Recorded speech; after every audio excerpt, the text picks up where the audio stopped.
पृथ्वीर सबुठारु ज्ञानी एवं अनुभवी व्यक्ति कहते ज्ञान और बुद्धिर आरंभ परमेश्वर को भय करने आरंभ हुए। आज आम्भे माने निजको ज्ञानवान और बुद्धिमान करने क्या भय करुअछु? मनुष्य को, दुष्ट आत्मा मान को, ना परमेश्वर को? मधुर वाक्य चला पथे साजे दीप आमरी चरण अलिभा आलोक देई जीवनर प्रतिपदे जीवनर प्रतिपदे बढ़ाए से सत्य प्रदर्शिका से जे पथ प्रदर्शिका पथ प्रदर्शिका पथ प्रदर्शिका। ख्रीष्टर प्रिय दर्शक बंधु, प्रभु जीशु ख्रीष्टन बहुमूल्य नाम आपण को नमस्कार जनाई आजिर पथ प्रदर्शिका कार्यक्रम को स्वागत करुअछि। आंभ मानक विश्वास और प्रार्थना आपण माने समस्ते गत पाठ द्वारा उपकृत होइथिबे। नियमित ए कार्यक्रम देखु थांतु और आंभ मानक सहित फोन रे जोगाजोग जारी रखि थांतु। प्रभु निश्चय आशीर्वाद करिवे। आपण मानक मध्यरु जदि केही ए पर्यंत हमकु फोन करि पारि नाहंती तेबे आज आम सहित जोगाजोग करंतु। आमे आपणक फोन कॉल रो अपेक्षा रे अछु। आपणक फोन कॉल आमको आपणक निमंते प्रार्थना करिबाकू व आपणक विषय रे अधिक जानिबाकू सहाय्य करिबो। आज पुणी थरे एही कार्यक्रम माध्यम रे आपणक सहित साक्षात करिवार सुजोग पाइथिबारु प्रभुंकु धन्यवाद। ईश्वरक वाक्य जेपरि आपणक जीवन रे एक आश्चर्य कार्य करिबो और आपणक जीवन रे जेपरि एक भिन्न परिवर्तन आनिबो, यह ईश्वरक निकट रे आमर प्रार्थना और इच्छा। प्रभुंक ठारे संपूर्ण विश्वास करंतु। आज आमे आउ एक नूतन विषय रे अध्ययन करिबा। ताहेला हितोपदेश 1 पर्व 6 पदरु 33 पद पर्यंत। प्रिय भाई और भौणी, ए अध्याय रे ज्ञानी सोलोमन जने ज्ञानी और अज्ञानी मध्यरे थिबा पार्थक्य को बुझाइछन्ति। जने अज्ञानी मनुष्य परमेश्वर को भय, ज्ञान और उपदेश तुच्छ करे, किंतु ज्ञानी मनुष्य ताहाको निजर बहुमूल्य संपत्ति परि धरी रखे। पांडित्य रे वृद्धि पाए, निरापद रे वास करे और अमंगलर आशंका बिना विश्राम पाए। प्रिय माने, पवित्र बाइबल कहे ज्ञान और बुद्धि परमेश्वरक मुखर निर्गत हुए। सोलोमन को आह्वान अनुसार परमेश्वर को भय करिबा समस्त ज्ञानर आरंभ। जदि आमे ताहांकु मागिबा से आंभ मानक दोष न देखि देबे बोली प्रतिज्ञा करियछन्ति। सोलोमन को भाषा रे ज्ञान जणे व्यक्ति परि, तार स्वर, हस्त और उपदेश मध्य अछि। से स्वर प्रत्येक व्यक्ति को आह्वान करे ताहाको निजर करिबा पाए, किंतु अज्ञानी ताहा सुने नाही कि मान्य करे नाही।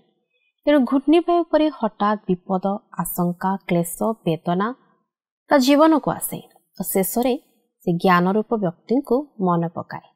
तेणु आसंतु समय थाउ थाउ परमेश्वर को भय करिबा एवं ज्ञान और अनुजोग को निजर करी अमंगलर आशंका बिना निरापद रे वास करिबा। सेथिरे ताहार किछि स्वार्थ न थाए, किंतु आंभ माननको समस्या समय रे रक्षा करिबा पाई से चित्कार करे।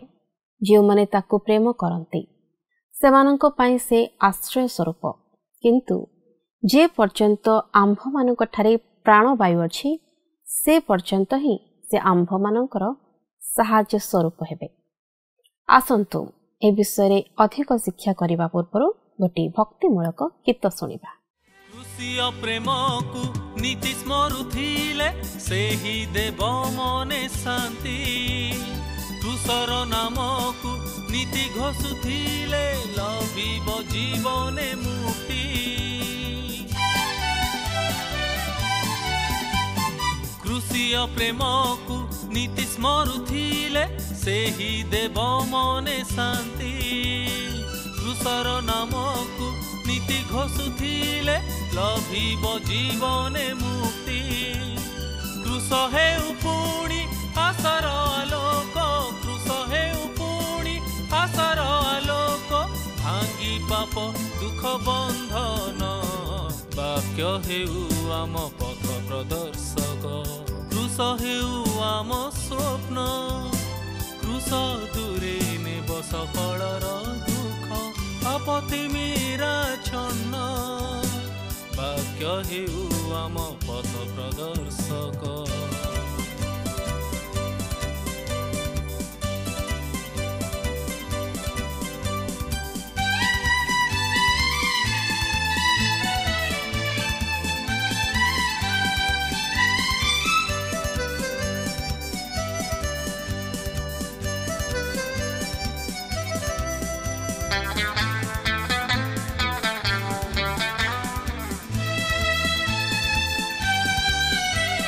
क्रूस पासे आमे और पिबाजी अच्छी जेते पाप राशि क्रूस ही केवल नेब हृदयरु पाप दाग सबु नासी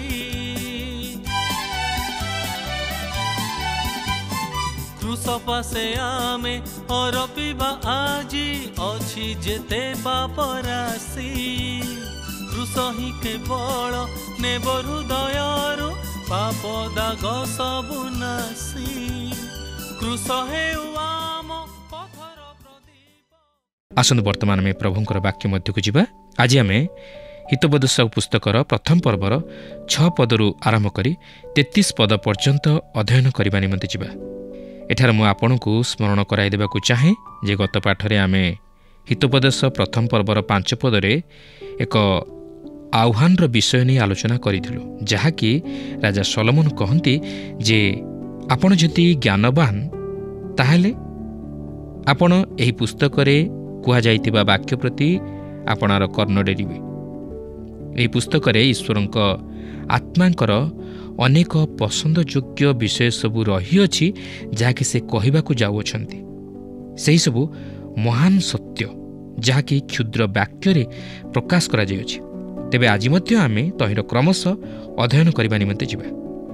ଦେଖନ୍ତୁ ହିତୋପଦେଶ ପ୍ରଥମ ପର୍ବର 6 ପଦରେ ଏହିପରି ଲେଖା ଅଛି, ପୁଣି ଏକ ଉପଦେଶ କଥା ଓ ଏକ ରୂପକ କଥା ଏବଂ ପଣ୍ଡିତମାନଙ୍କର ବାକ୍ୟ ଓ ସେମାନଙ୍କର ଗୂଢ଼ ବଚନ ବୁଝିପାରିବ, ଆଉ ଏକ ନୀତି କଥା ଏହି ଏକ ପ୍ରକାରର ଚିନ୍ତାଧାରାକୁ ବହନ କରେ।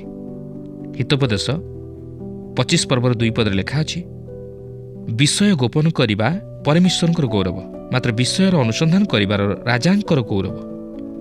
ମୁଁ ତାହା ଭଲ ପାଏ। ଈଶ୍ୱର ସୁସମାଚାର ସମ୍ବାଦକୁ ସ୍ପଷ୍ଟ ଭାବେ ପ୍ରଚାର କରିବା ନିମନ୍ତେ ଆମମାନଙ୍କୁ ପ୍ରଦାନ କରିଅଛନ୍ତି, କିନ୍ତୁ ଈଶ୍ୱରଙ୍କ ବାକ୍ୟରେ ଅନେକ ସତ୍ୟ ନିହିତ ଅଛି, ଯାହାକି ସେହି ହୀରା ସଦୃଶ। ଈଶ୍ୱର ଭୂମି ଉପରେ ସେହି ହୀରାଗୁଡ଼ିକୁ ବିଛେଇ କରି ପକାଇ ନାହାନ୍ତି। ରତ୍ନ ସବୁ ଆଉ ଯାହାକି ମୂଲ୍ୟବାନ ବିଷୟ ସେହିସବୁ ମନୁଷ୍ୟ ନିମନ୍ତେ ଲୁକାୟିତ ଅବସ୍ଥାରେ ଅଛି, ଯେପରି ମନୁଷ୍ୟ ତାହା ଖୋଜି ବାହାର କରିବ। ସୁବର୍ଣ୍ଣ, ହୀରା ଓ ଅନ୍ୟାନ୍ୟ ବହୁମୂଲ୍ୟ ବିଷୟ ସବୁ ବାହାରିବାକୁ ଅଛି, ତୈଳ ବି ବାହାରିବାକୁ ଅଛି। ସେହି ପ୍ରକାରେ ଈଶ୍ୱର ଏହା କରନ୍ତି, କାରଣ ବିଷୟ ଗୋପନ କରିବା ପରମେଶ୍ୱରଙ୍କର ଗୌରବ। ଈଶ୍ୱରଙ୍କ ବାକ୍ୟ ସମସ୍ତ ଅଧ୍ୟୟନର ବିଷୟକୁ ଧାରଣ କରେ, ଯାହାକି ଆପଣ ସମ୍ଭବତଃ ସେହିସବୁ ଅଧ୍ୟୟନ କରି ଜାଣିପାରିବେ। ପ୍ରଭୁ ଯୀଶୁ କହିଲେ, ତୁମ୍ଭେମାନେ ଧର୍ମଶାସ୍ତ୍ର ଅନୁସନ୍ଧାନ କରୁଅଛ ଓ ତହିଁରେ ଅନନ୍ତ ଜୀବନ ଅଛି ବୋଲି ତୁମେମାନେ ଭାବୁଅଛ। ସେ କହିଲେ ନାହିଁ ଆପଣଙ୍କୁ ଧର୍ମଶାସ୍ତ୍ର ଅନୁସନ୍ଧାନ କରିବାକୁ ହେବ ନାହିଁ ବୋଲି। ସେ କହିଲେ ଧର୍ମଶାସ୍ତ୍ର ଅନୁସନ୍ଧାନ କର। ତୁମ୍ଭେ କେବଳ ଭାବୁଅଛ ଯେ ତୁମ୍ଭେ ଅନନ୍ତ ଜୀବନ ଦେଖିପାରିଅଛ, କାରଣ ତୁମ୍ଭେ ପ୍ରକୃତରେ ସେହିସବୁ ଅନୁସନ୍ଧାନ କରିନାହଁ। ତୁମ୍ଭେ ବାଇବଲ ଅଧ୍ୟୟନ କରି ଆସୁଅଛ, ମାତ୍ର ସେଠାରେ ଯେଉଁ ପ୍ରକୃତ ସମ୍ବାଦ ରହିଅଛି ତାହା ତୁମ୍ଭେମାନେ ଦେଖିପାରିନାହଁ। ସେଠାରେ ଯେଉଁ ପ୍ରକୃତ ଧନ ରହିଅଛି ତାହା ହେଉଛି ଖ୍ରୀଷ୍ଟ। ଯୋହନ 5:39 ଲେଖା ଅଛି, ତୁମେମାନେ ଧର୍ମଶାସ୍ତ୍ର ଅନୁସନ୍ଧାନ କରୁଅଛ, କାରଣ ସେଥିରେ ଅନନ୍ତ ଜୀବନ ପ୍ରାପ୍ତ ହୋଇଅଛ ବୋଲି ମନେ କରୁଅଛ, ଆଉ ସେହି ଧର୍ମଶାସ୍ତ୍ର ମୋ ବିଷୟରେ ସାକ୍ଷ୍ୟ ଦେଉଅଛି। ପ୍ରିୟ ବନ୍ଧୁ, ଆପଣ ଯଦି ବାଇବଲରେ ପ୍ରଭୁ ଯୀଶୁଖ୍ରୀଷ୍ଟଙ୍କୁ ଦେଖିପାରି ନାହାନ୍ତି, ତାହେଲେ ଆପଣ ଏପର୍ଯ୍ୟନ୍ତ ଏହାକୁ ଭଲ ଭାବେ ଖୋଳି ପାରିନାହାନ୍ତି କି ସେହି ହୀରାକୁ ବାହାର କରିପାରି ନାହାନ୍ତି। ତେବେ ଏଠାରେ ଲେଖା ଅଛି, ପୁଣି ଏକ ଉପଦେଶ କଥା ଓ ଏକ ରୂପକ କଥା ଏବଂ ପଣ୍ଡିତମାନଙ୍କର ବାକ୍ୟ ଓ ସେମାନଙ୍କର ଗୂଢ଼ ବଚନ ବୁଝିପାରିବ। ଅନ୍ୟ ଅର୍ଥରେ କହିବାକୁ ଗଲେ, ଈଶ୍ୱର ଏଠାରେ ତାହାଙ୍କର ପୁସ୍ତକରେ ଏହି ସମସ୍ତ ମହାନ ସତ୍ୟ ରଖିଅଛନ୍ତି। ମାତ୍ର ଦୁଃଖର ବିଷୟ ହେଉଛି, ବର୍ତ୍ତମାନ ଈଶ୍ୱରଙ୍କ ବାକ୍ୟ ବିଷୟରେ ଅଜ୍ଞତା। କିନ୍ତୁ ଈଶ୍ୱରଙ୍କ ବାକ୍ୟକୁ ଭଲ ଭାବେ ମନୋଯୋଗର ସହିତ ଓ ଧ୍ୟାନର ସହିତ ଅଧ୍ୟୟନ କରିବା ଉଚିତ। ତାହେଲେ ଆମ୍ଭେମାନେ ତହିଁରେ ନିହିତ ଥିବା ନିଗୂଢ଼ ବିଷୟ ସବୁକୁ ବୁଝିପାରିବା। ଭାବନ୍ତୁ ନାହିଁ ଆପଣ ଥରେ ଅଧ୍ୟୟନ କରିଦେଲେ ସମସ୍ତ ବିଷୟ ବୁଝିପାରିବେ ବୋଲି। ଆପଣ ଏହାକୁ ଯେତେ ଥର ଅଧ୍ୟୟନ କରିବେ, ସେତେ ଅଧିକ ଆପଣ ଏହାର ଗଭୀରତା ମଧ୍ୟକୁ ଯିବା ନିମନ୍ତେ ସମର୍ଥ ହୋଇପାରିବେ। କିନ୍ତୁ ଈଶ୍ୱରଙ୍କ ବାକ୍ୟ ଅଧ୍ୟୟନ ନ କଲେ ଆପଣ କେବେ ହେଲେ ଈଶ୍ୱରଙ୍କ ଅଭିମତକୁ ବୁଝିବା ନିମନ୍ତେ ସମର୍ଥ ହୋଇପାରିବେ ନାହିଁ କି ସେହି ବହୁମୂଲ୍ୟ ବିଷୟକୁ ପାଇପାରିବେ ନାହିଁ। ଆଜି ଆମମାନଙ୍କ ପ୍ରତି ହିତୋପଦେଶ ପୁସ୍ତକର ଆହ୍ୱାନ ହେଉଛି, ଏହାକୁ ଖୋଳି ଏହା ଭିତରକୁ ପ୍ରବେଶ କର। ଈଶ୍ୱରଙ୍କ ବାକ୍ୟକୁ ଗଭୀର ଭାବେ ଅଧ୍ୟୟନ କରିବା ନିମନ୍ତେ ଏହା ହେଉଛି ଆମମାନଙ୍କ ପ୍ରତି ଏକ ଆହ୍ୱାନ। 2 ତିମୋଥୀ 2:15 ଲେଖା ଅଛି, ସତ୍ୟ ବାକ୍ୟ ଯଥାର୍ଥ ରୂପେ ବ୍ୟବହାର କରି ଯେଉଁ କାର୍ଯ୍ୟକାରୀର ଲଜ୍ଜାବୋଧ କରିବା ଆବଶ୍ୟକ ନୁହେଁ, ତାହାର ପରି ଈଶ୍ୱରଙ୍କ ନିକଟରେ ଆପଣାକୁ ପରୀକ୍ଷା ସିଦ୍ଧ ଦେଖାଇବାକୁ ଯତ୍ନ କର। ତେବେ ବର୍ତ୍ତମାନ ଏହି ପୁସ୍ତକର ଚାବିକାଠି ପ୍ରତି ଟିକେ ଦୃଷ୍ଟି ଦେବା। ପ୍ରଥମ ପର୍ବର 7 ପଦରେ ଏହିପରି ଲେଖା ଅଛି, ସଦାପ୍ରଭୁଙ୍କ ବିଷୟକ ଭୟ ଜ୍ଞାନର ଆରମ୍ଭ, ମାତ୍ର ନିର୍ବୋଧ ଲୋକେ ଜ୍ଞାନ ଓ ଉପଦେଶ ତୁଚ୍ଛ ବୋଧ କରନ୍ତି। ଏହା ହିଁ ହେଉଛି ଜ୍ଞାନୀ ଓ ମୂର୍ଖ ମଧ୍ୟରେ ଭିନ୍ନତା। ନିର୍ବୋଧ ଲୋକେ ଜ୍ଞାନ ଓ ଉପଦେଶ ଗ୍ରହଣ କରନ୍ତି ନାହିଁ। ସେମାନେ ଏଥିରୁ କିଛି ଶିକ୍ଷା କରିପାରନ୍ତି ନାହିଁ। ସେମାନଙ୍କ ନିମନ୍ତେ ଏହି ସମସ୍ତ ମୂଲ୍ୟହୀନ। ଏହି ପୁସ୍ତକଟି ମୂର୍ଖତା ବିଷୟ ନେଇ ଆମମାନଙ୍କୁ ଅନେକ କିଛି ବିଷୟ ଶିକ୍ଷା ଦେବା ପାଇଁ ଯାଉଅଛି, ଯାହାକି ଆମେ ଅଧ୍ୟୟନ କରିବା ସମୟରେ ଲକ୍ଷ୍ୟ କରିବାକୁ ପାରିବା। ପ୍ରଥମ ପର୍ବର 8 ଓ 9 ପଦରେ ଏହିପରି ଲେଖା ଅଛି, ହେ ମୋହର ପୁତ୍ର, ତୁମ୍ଭ ପିତାର ଉପଦେଶ ଶୁଣ ଓ ତୁମ୍ଭ ମାତାର ଆଦେଶ ପରିତ୍ୟାଗ କର ନାହିଁ, ଯେହେତୁ ତାହା ତୁମ୍ଭର ଅନୁଗ୍ରହଜନକ ଶିରଭୂଷଣ ଓ ଗଳଦେଶର ହାର ସ୍ୱରୂପ ହେବ। ଏହା ହିଁ ହେଉଛି ଗୁରୁତ୍ୱପୂର୍ଣ୍ଣ ପାରିବାରିକ ସମ୍ପର୍କ। ପିତାମାତା ନିଜର ପୁତ୍ରକନ୍ୟାମାନଙ୍କୁ ପ୍ରଭୁରେ ବଢ଼ାଇବା ଆବଶ୍ୟକ ଓ ପୁତ୍ରକନ୍ୟାମାନେ ମଧ୍ୟ ନିଜର ପିତାମାତାଙ୍କ ଆଜ୍ଞାବହ ହେବା ଆବଶ୍ୟକ। ଆଜି ଅନେକ ଅଛନ୍ତି ଯେଉଁମାନେ ଆଜିର ଏହି ଅଧ୍ୟୟନରେ ଅଂଶଗ୍ରହଣ କରୁଅଛନ୍ତି। ସେମାନେ ଏପରି ଏକ ପରିବାର ମଧ୍ୟରୁ ଆସିଅଛନ୍ତି ଯେଉଁ ପରିବାରର ପିତାମାତା ଈଶ୍ୱର ପରାୟଣ ଅଟନ୍ତି ଓ ସେମାନେ ଈଶ୍ୱରଙ୍କୁ ଭୟ କରନ୍ତି। ତେଣୁକରି ସେମାନେ ସେମାନଙ୍କର ପିତାମାତାଙ୍କ ଦ୍ୱାରା ଶିକ୍ଷିତ ହୋଇଅଛନ୍ତି, ଆଉ ସେମାନେ ସେମାନଙ୍କର ଗୃହରେ ଯେଉଁ ଶିକ୍ଷା ସମସ୍ତ ପ୍ରାପ୍ତ ହୋଇଅଛନ୍ତି, ତହିଁରୁ ସେମାନେ କେବେ ହେଲେ ବିମୁଖ ହେବେ ନାହିଁ। ପ୍ରିୟ ବନ୍ଧୁ, ଆପଣ ଯଦି ଆଜି ପିତାମାତା ହୋଇଅଛନ୍ତି, ତାହେଲେ ନିଜର ସନ୍ତାନମାନଙ୍କୁ ଈଶ୍ୱରଙ୍କ ବାକ୍ୟରେ ଶିକ୍ଷିତ କରାନ୍ତୁ, ମାତ୍ର ସେମାନଙ୍କ ବାଧାର କାରଣ ହୁଅନ୍ତୁ ନାହିଁ। ଓ ଆପଣ ଯଦି ଆଜି ସନ୍ତାନ ହିସାବରେ ଅଛନ୍ତି, ତାହେଲେ ପିତାମାତାଙ୍କର ଆଜ୍ଞାବହ ହୁଅନ୍ତୁ। ବର୍ତ୍ତମାନ ଗୃହର ବାହାରେ ଘଟୁଥିବା ପ୍ରଲୋଭନ ପ୍ରତି ଟିକେ ଦୃଷ୍ଟି ଦେବା। ପ୍ରଥମ ପର୍ବର 10 ପଦରେ ଲେଖା ଅଛି, ହେ ମୋର ପୁତ୍ର, ପାପୀଗଣ ତୁମକୁ ଫୁସୁଲାଇଲେ ତୁମେ ସମ୍ମତ ହୁଅ ନାହିଁ। ବର୍ତ୍ତମାନ ଆମେ ଗୃହର ବାହାରକୁ ଚାଲିଯିବା। ଯେତେବେଳେ ଜଣେ ଯୁବକ ଗୃହର ବାହାରକୁ ଚାଲିଯାଏ, ସେତେବେଳେ ସେ ପ୍ରଥମେ କାହାକୁ ସାକ୍ଷାତ କରେ? ସାଧାରଣତଃ ସେ ମନ୍ଦ ସାଙ୍ଗସାଥୀକୁ ଦେଖେ, କାରଣ ଏହି ଜଗତ ପାପରେ ପରିପୂର୍ଣ୍ଣ, ଆଉ ସେମାନେ ତାହାକୁ ସେମାନଙ୍କ ସହିତ ତହିଁରେ ସଂଯୁକ୍ତ ହେବା ନିମନ୍ତେ ପ୍ରବର୍ତ୍ତାନ୍ତି। ଏହାପରେ ପ୍ରଥମ ପର୍ବର 11 ପଦରୁ 14 ପଦ ମଧ୍ୟରେ ଏହିପରି ଲେଖା ଅଛି, ସେମାନେ ଯେବେ କହନ୍ତି ଆମ୍ଭମାନଙ୍କ ସହିତ ଆସ, ଆମ୍ଭେମାନେ ରକ୍ତପାତ କରିବାକୁ ଛକି ବସୁ, ନିର୍ଦ୍ଦୋଷମାନଙ୍କୁ ଅକାରଣରେ ଧରିବାକୁ ଗୁପ୍ତରେ ଲୁଚି ରହୁ, ପାତାଳର ନ୍ୟାୟ ଆମ୍ଭେମାନେ ସେମାନଙ୍କୁ ଜୀଅନ୍ତା ଗ୍ରାସ କରୁ ଓ ଓ ଗର୍ତ୍ତପତିତ ଲୋକ ପରି ସେମାନଙ୍କୁ ସର୍ବତ ଭାବେ ଗ୍ରାସ କରୁ, ତହିଁରେ ଆମ୍ଭେମାନେ ସର୍ବପ୍ରକାର ବହୁମୂଲ୍ୟ ଧନ ପାଇବା, ଲୁଟିତ ଦ୍ରବ୍ୟରେ ଆପଣା ଆପଣା ଗୃହ ପରିପୂର୍ଣ୍ଣ କରିବା। ତୁମ୍ଭେ ଆମ୍ଭମାନଙ୍କ ମଧ୍ୟରେ ଅଂଶୀ ହେବ, ଆମ୍ଭ ସମସ୍ତଙ୍କର ଏକ ତୋଡ଼ା ହେବ। ଏହା ହିଁ ହେଉଛି ପାପୀ ତଥା ଦୁଷ୍ଟ ଓ ଅଧାର୍ମିକମାନଙ୍କର ଯୋଜନା ତଥା ଚକ୍ରାନ୍ତ। ସେ ଜଣକୁ ବିନାଶ କରେ, ଅନ୍ୟ ଜଣକୁ କ୍ଲେଶ ଭୋଗ କରାଏ, ଯେପରି ସେ ନିଜେ ସମ୍ଭ୍ରମଶାଳୀ ହେବାକୁ ପାରେ। ବର୍ତ୍ତମାନ ତାହା ହିଁ ଘଟୁଅଛି ଓ ଏହି ପ୍ରକାର ପରୀକ୍ଷାରେ ପଡ଼ିଯିବା ଅତି ସହଜ। ତେଣୁକରି ଯୁବକ ଓ ଯୁବତୀମାନେ ଏହି ସମସ୍ତ ଉପଦେଶ ପ୍ରାପ୍ତ ହୁଅନ୍ତି ଯେତେବେଳେ ସେମାନେ ଗୃହ ମଧ୍ୟରୁ ବାହାରକୁ ଯାଆନ୍ତି। 14 ପଦରେ ଲେଖା ଅଛି, ତୁମ୍ଭେ ଆମ୍ଭମାନଙ୍କ ମଧ୍ୟରେ ଅଂଶୀ ହେବ, ଆମ୍ଭ ସମସ୍ତଙ୍କର ଏକ ତୋଡ଼ା ହେବ। ଏହା ହିଁ ହେଉଛି ବର୍ତ୍ତମାନର ଦାର୍ଶନିକ ଚିନ୍ତାଧାରା। ଆସୁ ଆମେ ସମସ୍ତେ ଏକ ପରାମର୍ଶ ହୋଇ କାର୍ଯ୍ୟ କରୁ, ଆଉ ସମସ୍ତେ ଏକ ଏକ ଅଂଶ ପ୍ରାପ୍ତ ହେଉ। ସାଧାରଣତଃ ଯେଉଁମାନେ ଏହିପରି ଚିନ୍ତାଧାରା ବିଶିଷ୍ଟ ବ୍ୟକ୍ତି, ସେମାନେ ନିଜେ କିଛି କରନ୍ତି ନାହିଁ, ମାତ୍ର ସେମାନେ ଅନ୍ୟର ପରିଶ୍ରମର ଫଳରେ ଅଂଶୀ ହେବାକୁ ଚାହାନ୍ତି, କିନ୍ତୁ ସେମାନେ ନିଜେ କିଛି ଦିଅନ୍ତି ନାହିଁ। ତାହା ହେଉଛି ଭ୍ରାନ୍ତ ଦାର୍ଶନିକ ଚିନ୍ତାଧାରା। ମାତ୍ର ତାହା ହେଉଛି ଏକ ଚିନ୍ତାଧାରା ଯାହାକି ଆଜିର ଯୁବ ସମାଜ ମଧ୍ୟରେ ଅତି ସାଧାରଣ ବିଷୟ ହୋଇଅଛି। ଏହା ହିଁ ହେଉଛି ବର୍ତ୍ତମାନର ଲୋକମାନଙ୍କର ଚିନ୍ତାଧାରା। ଆହୁରି ମଧ୍ୟ ଯେଉଁ ଲୋକମାନେ ଠିକ୍ ରୂପେ କାର୍ଯ୍ୟ କରନ୍ତି ନାହିଁ, ମାତ୍ର କାର୍ଯ୍ୟରେ ଠକାମି କରନ୍ତି, ଏପରି ଏକ ଦଳର ଲୋକେ ଅତି ସହଜରେ ଅନ୍ୟ ଜଣେ ବ୍ୟକ୍ତିକୁ ସେମାନଙ୍କ ଦଳରେ ସାମିଲ କରାଇ ଦିଅନ୍ତି।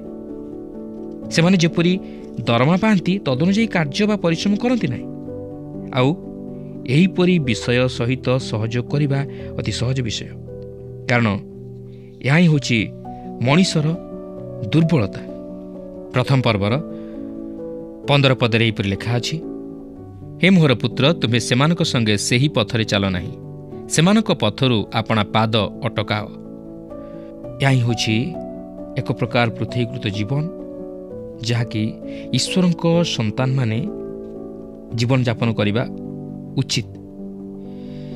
ଏହା ହିଁ ହେଉଛି ଈଶ୍ୱରଙ୍କର ଅଭିମତ। ସଲୋମନ କହନ୍ତି, ତୁମ୍ଭେ ସେହି କୁଟିଳ ଲୋକମାନଙ୍କ ଠାରୁ ଦୂରେଇ ରୁହ ଯେଉଁମାନଙ୍କ ସହିତରେ ତୁମେ ଅଛ। କାରଣ 16 ପଦରୁ 18 ପଦ ମଧ୍ୟରେ ଏହିପରି ଲେଖା ଅଛି, ଯେହେତୁ ସେମାନଙ୍କ ଚରଣ କୁକ୍ରିୟା କରିବାକୁ ଦୌଡ଼ଇ ଓ ରକ୍ତପାତ କରିବାକୁ ଶୀଘ୍ର ଧାଇଁଯାଏ, କୌଣସି ପକ୍ଷୀର ଆଖି ଆଗରେ ଜାଲ ପାତିବା ନିତାନ୍ତ ବ୍ୟର୍ଥ ହୁଏ। ସେମାନେ ନିଜ ନିଜର ରକ୍ତପାତ କରିବାକୁ ଛକି ବସନ୍ତି ଓ ଆପଣମାନଙ୍କ ପ୍ରାଣକୁ ଧରିବା ପାଇଁ ଗୁପ୍ତରେ ଲୁଚି ରହନ୍ତି। ଦେଖନ୍ତୁ, ସେମାନେ ଏହି ପ୍ରକାର ଭାବେ କାର୍ଯ୍ୟ କରନ୍ତି। ଏହାପରେ 19 ପଦରେ ଲେଖା ଅଛି, ସମସ୍ତ ଧନଲୋଭୀର ଗତି ଏହି, ତାହା ଧନର ଅଧିକାରୀମାନଙ୍କର ପ୍ରାଣନାଶ କରଏ। ଏହା ହିଁ ହେଉଛି ଧନଲୋଭୀର ଦଶା। ଆଜି ଆମମାନେ ଏ ପ୍ରକାର ସମୟରେ ବସବାସ କରୁଅଛୁ, ଯେଉଁ ସମୟରେ ଲୋକମାନେ କେବଳ ଧନ ପଛରେ ଦୌଡ଼ନ୍ତି। ସେମାନେ ଧନୀ ହେବା ନିମନ୍ତେ ଆପ୍ରାଣ ଚେଷ୍ଟା କରନ୍ତି। ସେମାନଙ୍କ ଦୃଷ୍ଟିରେ ଧନ ହିଁ ସବୁକିଛି, ଆଉ ସେମାନେ କଳେ ବଳେ କୌଶଳେ କୌଣସି ଉପାୟରେ ଧନକୁ ଅର୍ଜନ କରିବା ପାଇଁ ଚେଷ୍ଟା କରନ୍ତି। ଏହା କ'ଣ ସତ ନୁହେଁ କି? ତାହେଲେ ଆଜି ପ୍ରଭୁଙ୍କର ବାକ୍ୟ ଆମମାନଙ୍କୁ ଏଥିପ୍ରତି ସତର୍କ ରହିବା ନିମନ୍ତେ ଚେତନା ଦିଏ। ମାତ୍ର ଯେଉଁମାନେ ଧନଲୋଭରେ ଆସକ୍ତ ହୁଅନ୍ତି, ସେମାନେ ଏହି ସମସ୍ତ ପରୀକ୍ଷା ଓ ଫାନ୍ଦରେ ପଡ଼ନ୍ତି। ଲୋଭ ହେଉଛି ମହାପାପ। ତାହା ହିଁ ହିତୋପଦେଶ ଏଠାରେ ପ୍ରକାଶ କରେ ଓ ଧନଲୋଭୀମାନଙ୍କୁ ଦୋଷାରୋପ କରେ। ଆସନ୍ତୁ ଏହାପରେ ଜ୍ଞାନର ବିଦ୍ୟାଳୟ ମଧ୍ୟକୁ ଆମନ୍ତ୍ରଣ କରିବା ସମ୍ପର୍କରେ କିଛି ଆଲୋଚନା କରିବା। ପ୍ରଥମ ପର୍ବର 20 ପଦରେ ଏହିପରି ଲେଖା ଅଛି, ଜ୍ଞାନ ରାସ୍ତାରେ ଉଚ୍ଚସ୍ୱରରେ ଡାକଇ ସେ ଛକ ସ୍ଥାନମାନଙ୍କରେ ଆପଣା ରବ ଶୁଣାଏ। ଜ୍ଞାନ ଯୁବକ ଯୁବତୀମାନଙ୍କୁ ସେହି ବିଦ୍ୟାଳୟକୁ ଆସିବା ନିମନ୍ତେ ନିମନ୍ତ୍ରଣ ଜଣାଏ, ଯେପରି ସେମାନେ କିଛି ଶିକ୍ଷା କରିବାକୁ ପାରନ୍ତି। ଏହାପରେ 21 ଓ 22 ପଦରେ ଲେଖା ଅଛି, ସେ ଲୋକମାନଙ୍କର ପ୍ରଧାନ ସ୍ଥାନରେ ଡାକଇ ନଗର ଦ୍ୱାରର ପ୍ରବେଶ ସ୍ଥାନରେ ଓ ନଗର ମଧ୍ୟରେ ଆପଣା ବାକ୍ୟ ଉଚ୍ଚାରଣ କରି କହଇ, ହେ ନିର୍ବୋଧ ଲୋକମାନେ, କେତେ କାଳ ମୂର୍ଖତାକୁ ଭଲ ପାଇବ? ହେ ନିନ୍ଦକମାନେ, ଆଉ କେତେ କାଳ ନିନ୍ଦାରେ ସନ୍ତୁଷ୍ଟ ଥିବ?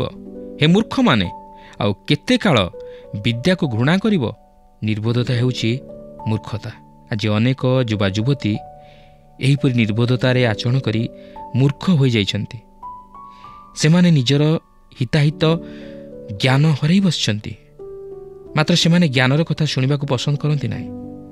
ଏହି ଜଗତର ଜାଗତିକତା, ଏହି ଜଗତର ଆକର୍ଷଣୀ, ଏହି ଜଗତର ମାୟା ସେମାନଙ୍କୁ ଅନ୍ଧ କରିଦେଇଛି। ସେମାନେ ସବୁକିଛି ଜାଣିଲେ ମଧ୍ୟ ସେମାନେ ନ ଜାଣିଲା ପରି କାର୍ଯ୍ୟ କରନ୍ତି। ଆଉ ଏହା କ'ଣ ମୂର୍ଖତାର ବିଷୟ ନୁହେଁ କି? ଜଣେ 20 ବର୍ଷର ଯୁବକ ମୋତେ କହିଲେ ଯେ ସେ 3 ବର୍ଷ ଧରି ଡ୍ରଗ୍ସ ସେବନ କରି ଆସୁଥିଲେ। ଆଉ ସେ ବାରମ୍ବାର କହିବାକୁ ଲାଗିଲେ, ପ୍ରକୃତିରେ ମୁଁ କେତେ ମୂର୍ଖ ଥିଲି। ତେବେ ଏଠାରେ ସେହି ପ୍ରଶ୍ନ ଆସେ, ଆପଣ କେତେଦିନ ପର୍ଯ୍ୟନ୍ତ ସେହିପରି ମୂର୍ଖ ହୋଇ ରହିବାକୁ ଯାଉଅଛନ୍ତି? ଆପଣ କେତେବେଳେ ଜ୍ଞାନର ବିଦ୍ୟାଳୟକୁ ଆସିବେ?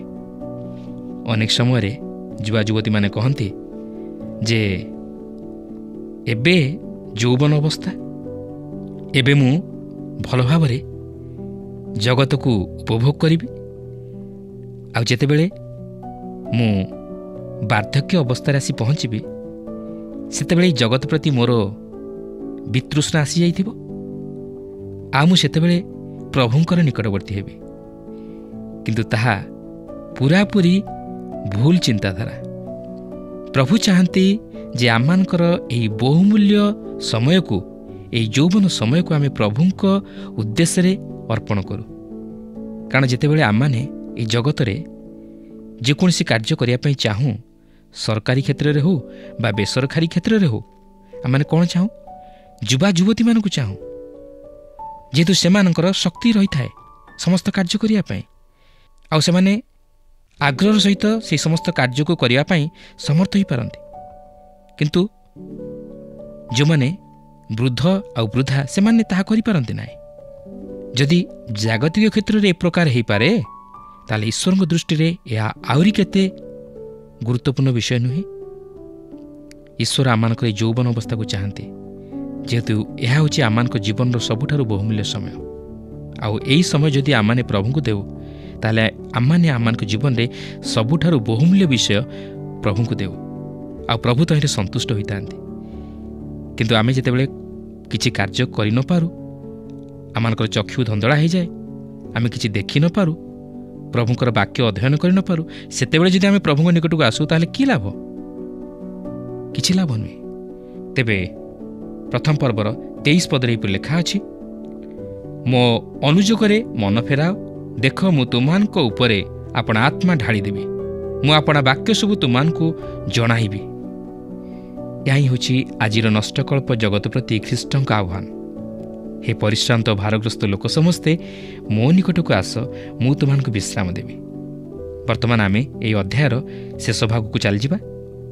ତେବେ ଦେଖନ୍ତୁ, ଏହି ପ୍ରଥମ ପର୍ବର 24 ପଦରୁ 33 ପଦ ମଧ୍ୟରେ ଏହିପରି ଲେଖା ଅଛି, ଯେହେତୁ ମୁଁ ଡାକିଲି ପୁଣି ତୁମେମାନେ ନାସ୍ତି କଲ, ମୁଁ ହସ୍ତ ବିସ୍ତାର କଲି, କେହି ମାନ୍ୟ କଲା ନାହିଁ। ମାତ୍ର ତୁମେମାନେ ମୋହର ସମସ୍ତ ମନ୍ତ୍ରଣା ତୁଚ୍ଛ ଜ୍ଞାନ କଲ, ପୁଣି ମୋହର କୌଣସି ଅନୁଯୋଗକୁ ଚାହିଁଲ ନାହିଁ। ଏତୁ ମୁଁ ମଧ୍ୟ ତୁମମାନଙ୍କ ବିପଦ ବେଳେ ହସିବି, ତୁମମାନଙ୍କର ଆଶଙ୍କା ଉପସ୍ଥିତ ହେବା ସମୟରେ ମୁଁ ପରିହାସ କରିବି।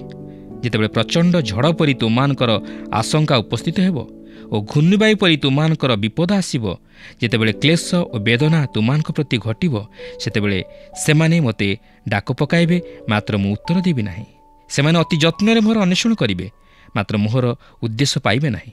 କାରଣ ସେମାନେ ବିଦ୍ୟାକୁ ଘୃଣା କଲେ ଓ ସଦାପ୍ରଭୁଙ୍କ ବିଷୟକ ଭୟ ମନୋନୀତ କଲେ ନାହିଁ। ସେମାନେ ମୋର କୌଣସି ମନ୍ତ୍ରଣା ଗ୍ରହଣ କଲେ ନାହିଁ ଓ ମୋର ସମସ୍ତ ଅନୁଯୋଗ ହେୟ ଜ୍ଞାନ କଲେ।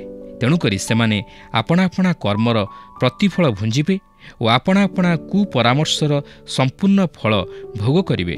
ହଁ, ନିର୍ବୋଧମାନଙ୍କର ବିପଦଗମନ ସେମାନଙ୍କୁ ବିନାଶ କରିବ ଓ ଅଜ୍ଞାନମାନଙ୍କର ସୌଭାଗ୍ୟ ସେମାନଙ୍କୁ ସଂହାର କରିବ। ମାତ୍ର ଯେଉଁ ଲୋକ ମୋହର କଥା ଶୁଣେ, ସେ ନିରାପଦରେ ବାସ କରିବ ଓ ଅମଙ୍ଗଳର ଆଶଙ୍କା ବିନା ବିଶ୍ରାମ ପାଇବ। ପ୍ରିୟ ବନ୍ଧୁ, ଖ୍ରୀଷ୍ଟଙ୍କଠାରୁ ବିମୁଖ ହେବା ହେଉଛି ଆତ୍ମିକ ଆତ୍ମହତ୍ୟା। ଏହା କେତେ ଚମତ୍କାର ବାକ୍ୟ ଅଟେ। ଏହା ଯଦି ଆଜି ପ୍ରତ୍ୟେକ ଲୋକଙ୍କ ହୃଦୟକୁ ସ୍ପର୍ଶ କରନ୍ତା, ତାହେଲେ ଏକ ମହାନ ପରିବର୍ତ୍ତନ ପରିଲକ୍ଷିତ ହୁଅନ୍ତା।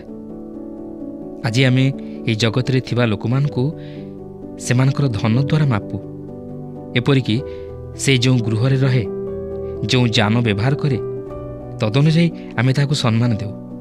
ଏପରିକି आमे ताहा सहित संपर्क स्थापन करी निजकु मध्य जणे बड़ धनी बोली भाबू बा मने मने निजकु बड़ मने करू। किंतु प्रिय बंधु, आपण कोन मूर्ख मानकर धन संपत्ति को उपभोग करी आनंद अनुभव करूछंती? आमे कोन मूर्खर भोगविलास तथा प्राचुर्यता मध्यरे बास करूछु? आमे कोन सेमानकर अपकर्म रे सामिल होई जाउछु? प्रिय बंधु, आज आमे विश्राम पाइबाकु चाहूँ ना विनाश प्राप्त हेबाकु चाहूँ? मु जाने आपण निश्चित विश्राम चाहूथिबे। ताहले ख्रीष्टଙ୍କ निकटକୁ फेरंतु, से आपनको विश्राम देबे। प्रभु प्रत्येकଙ୍କୁ ଏହି संक्षिप्त आलोचना मध्य दे आशीर्वाद करंतु। प्रिय भाई भौणी माने, मोर विश्वास आजिर कार्यक्रम आपणको निश्चय भल लागिथिबो ओ आपण आत्मिक जीवन रे उपकृत होइथिबे। आजिर वाक्य अनुसार आम्बे माने समयर महत्व को जानि पारिलु। ज्ञानी सोलोमनको पिता दाऊद निजर समस्त समय को परमेश्वर को हस्तगत करथिले। तेणु से ताहांको ज्ञान बुद्धि और अनुयोग अनुसार जीवन काटिले, जहाँकि सोलोमन को बहुत प्रभावित करथिला। ताहांको कहिबा अनुसार जरे बुद्धिमान लोक ही समयर महत्व को जाने, केउ समय कौन करिबो एवं कौन कहिबो ताहा भल रूपे जाने और सही अनुसार व्यवहार करे। प्रिय भाई भौणी माने, वाक्य अनुसार अनुग्रह महा अनुग्रह एवं दंडर समय मध्य अछि। तेणु आसु ये अनुग्रह समय जेतेबेले कि जीवन परिवार एवं मंडली आंभ मानक संगरे अछि, से समय ही ज्ञान विद्या एवं ईश्वर विषयक भय को मनोनीत करू। आजिर वाक्य प्रभु आम समस्त को आशीर्वाद करंतु। फोन माध्यम और यही कार्यक्रम माध्यम आम सहित जोड़ी रही रुहंतु। आपणक ठारू विदाय नेबा पूर्व आसंतु प्रार्थना करिबा। प्रिय प्रेमिक अत्यंत दयालु प्रभु, तुम आमको केते प्रेम करियछ, केते अनुग्रह दान देयछ। पुणी थरे एक सुंदर विषय आज आमको तुम्हें प्रदान करियछ, सेथिपे तुम उद्देश्य धन्यवाद देउछु। प्रिय प्रभु, आम माने जेपरी समयर सदुपयोग करिपारिबु, तुमे सेपरी प्रत्येक को सहाय्य कर। हाँ प्रभु, जेभली भावरे समयर प्रभु जेपरी जहा जो समय पे उपयोगी, जेभली भावरे प्रत्येक जन एक उत्तम व्यक्ति भावरे कार्य करिपारिबे, तुमे सेहीपरि प्रत्येक जन को तुमे शिखाओ बोली प्रार्थना करुछि। प्रेमिक ईश्वर दयालु प्रभु, हाँ प्रभु, जेभली भावरे प्रत्येक जन तुम ठारे लागी रहिबे, प्रत्येक जन तुम निमंते प्रभु व्यवहारित होई पारिबे, सेहीपरि प्रत्येक जन को तुमरी प्रभु से बाहु तले प्रभु आवरी रख। प्रेमिक ईश्वर एतेबेले तुमे प्रार्थना सुनियछ एवं उत्तर को देयछ बोली विश्वास करी प्रभु जीशु ख्रीष्टଙ୍କ नामरे मागुछि, आमेन। बहुत बहुत धन्यवाद। प्रभु आपण मानंकु आशीर्वाद करंतु। परवर्ती कार्यक्रम रे पुणी आपणक सहित साक्षात हेबो। रहिली, नमस्कार। गत प्रश्नर उत्तरटी हैला सी ज्ञान को जानिबा। आजिर प्रश्नटी होउची सदाप्रभु विषयक भय काहार आरंभ अटे? ए ज्ञान, बी अज्ञान, सी सत्य, डी असत्य।